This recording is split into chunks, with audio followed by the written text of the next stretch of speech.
Hi, welcome to the Christian Bookshelf. My name is Lisa, and in today's video, I want to talk about a book series I've been reading over the last several weeks. The series is called Falling for Summer.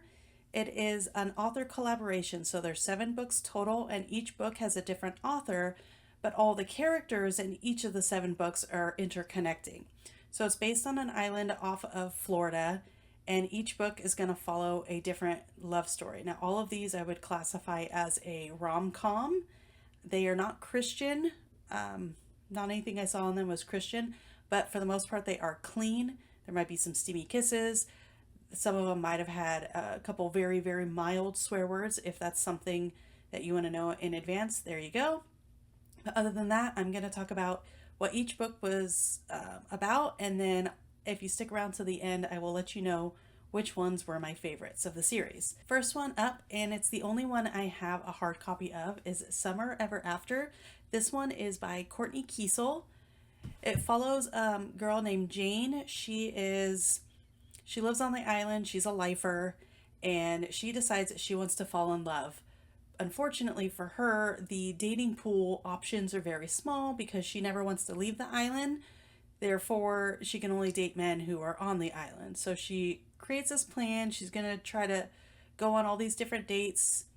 And in order to kind of spice it up, she decides she's going to act out some of the most common romance tropes that you find. And I will say that that was very entertaining to read. And then, of course, enter Walker, who is Jane's best friend's older brother.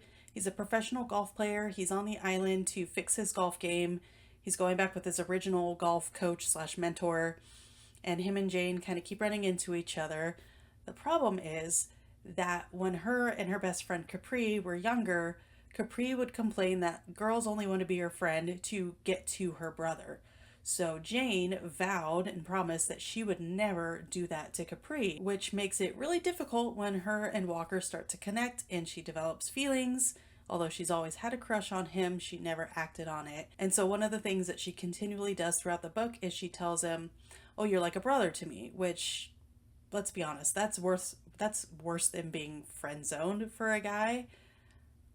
So it's a lot of fun to go through that book and watch how they kind of navigate everything. Book 2 in the series is Beachy Keen. It's by Casey Stockton. In this book, we follow Kat and Noah. So Noah he grew up on the island. His family is very, very wealthy. I think they were likened to the Kardashians at some point because his younger sisters have like their own reality show.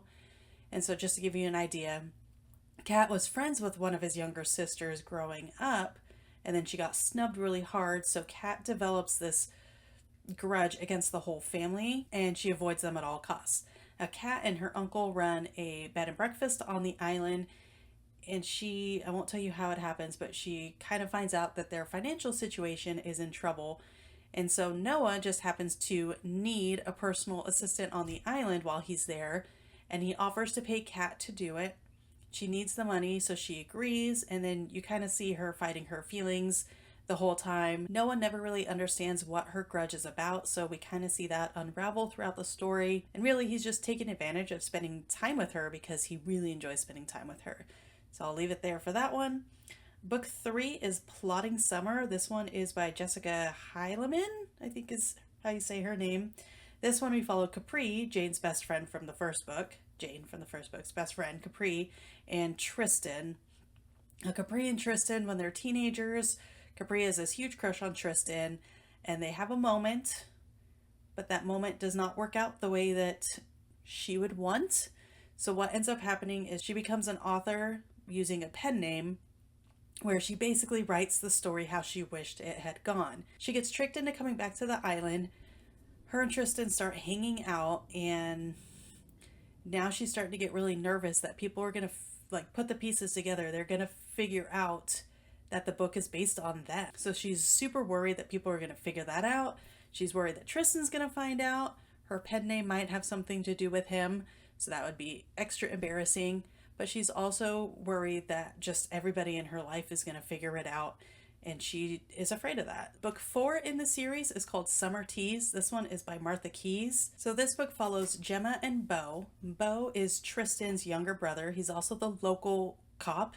He's a part-time cop, and the story's very much like Hatfield and McCoy's meets Romeo and Juliet. So Gemma and Beau's families have this multi-generational feud going on, and Gemma is like dead set on continuing that feud. Beau has no care in the world about it. He's a super easygoing, relaxed, like funny guy. And so he almost likes seeing her squirm, but not in a mean way at all. And so Gemma is there on the island trying to help her grandma, who's now in the retirement home, get her house ready to sell. Meanwhile, Beau is a part time cop, but he's such a huge component to the island, and he wants to be kind of upgraded to being the full time police officer.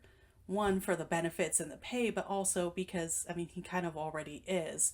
And so Gemma has experience in PR, and so she agrees to she agrees to follow Beau around the island to film him and help put together a presentation to bring before the city council so that he can convince them to make him the full-time police officer on the island. Of course, as the more time they spend together, the more her walls kind of break down. She's fighting it, tooth and nail, and he's just loving every moment of it. So book 5 is Beauty and the Beach. This one's by Gracie Ruth Mitchell. This book follows Phoenix and Holland, who we don't hear a lot about in the other books. They're mentioned, but we don't get to know them at all. Phoenix is this heir apparent of this family business that's worth a whole lot of money, but in order to inherit, his grandmother, who's not a nice lady, requires him to be married. Enter in Holland, Phoenix's best friend's little sister. They have a very antagonistic relationship with each other prior to this, where they're constantly pranking each other and just messing with each other in general. And so Phoenix actually approaches Holland and asks Holland to be his wife until he inherits the company, and then they can go their separate ways. Now, Holland also is benefiting from this arrangement. She finds herself in a position where I don't want to say what happened, but her bank account basically gets wiped out. And so Phoenix is willing to give her a salary for being his wife, and then he's also offering to put her little sister through college and grad school. And so there's a benefit there for Holland to play along with this too. I would say this book had a lot of will they, won't they vibes going through. So if you like that, definitely check out that book. Book 6 is One Happy Summer. This one is by Becky Monson. We follow Briggs and Presley. He goes off to college, he starts his own company, and when it doesn't really work out, he comes back to the island kind of with his tail tucked between his legs, and he's working at his mom's bookshop. Now, Presley is a very famous A-list actress, and she has a really bad PR day, and so she goes to the island. She knows Noah, who was from book 2. His family has a resort there, and she kind of hides out at the resort to get away from the paparazzi, her agents, her mom, all that stuff. And they end up meeting each other. They reference in the book a lot the movie Notting Hill, which I haven't seen, but I got the impression that this book is basically like a retelling of Notting Hill. They referenced it so much, and how oh my gosh, this is just like the scene from Notting Hill. So I'll take the author's word for it, just because I haven't seen it. Not knocking on it, I just haven't seen it. The storyline then kind of follows Presley's been an actress since she was like a teenager, so she feels like she missed out on all the stereotypical fun teenage summer activities. So Briggs offers to do those with her. So while they do these activities, they're doing them kind of in secret so that the residents of the island don't realize that Presley's there, and then, report it to the newspapers or the paparazzi or whatever. And they have a good time until a paparazzo actually shows up and kind of blows her cover. So we'll just leave it there. And then book 7 is Rebel Summer. This one follows Dax and Ivy. Now, Dax and Ivy were biology partners in high school, and then Ivy goes off college, post-grad, all that stuff, and she comes back for her cousin's wedding. I won't tell you what happens specifically, but she ends up crashing a golf cart into Dax's mechanic shop, and the judge sentences her to I think it's 200 or 250 community hours working at Dax's shop in order to kind of almost pay for the damage that she caused. Now, the interaction between Dax and Ivy is very much like teasing, trying to get the last word in or trying to one up each other always.